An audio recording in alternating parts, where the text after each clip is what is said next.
If you're anything like me, when you start making something, especially when you're making large amounts, like for example 12 masks, it's easy to find myself slipping into that zone where I just keep going and going and going like the Energizer Bunny.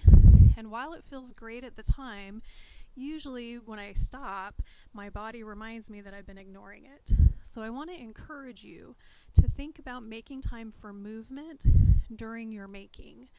So for example, with these masks, if you're making a bunch of them, maybe after each step, maybe set a timer for every 30 minutes or every hour, but stop and at least take a stretching break, and maybe take a few walking breaks. Walk around the block, up and down the street, but do something to mix up your movement so that your body can have a break from what you've been doing. So a couple of stretches that I like that you can do at your sewing machine. I'm outside because I needed a break from my sewing room. But you can stand up right behind your chair, and we want to work those muscles that have been sitting and leaning over in a different way. And so you can just put your hands on the back of your chair and step back until you can straighten your legs and straighten your arms. And you can feel a really nice stretch along your arms and also the backs of your legs.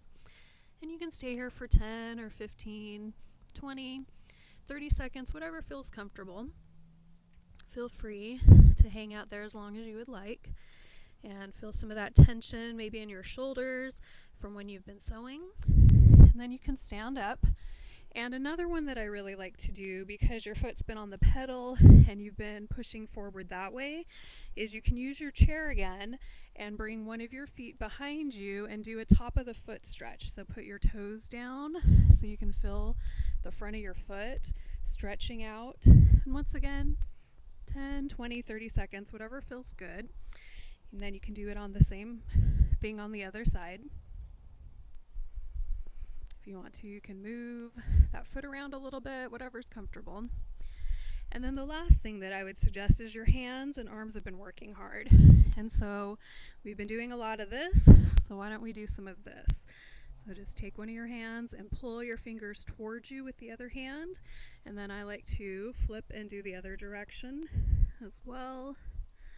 Do the other side. And this is something that you can do just really quickly whenever you need a break. And you can do it right by your sewing machine, or of course I would also encourage you to get out and walk around at least once in a while too.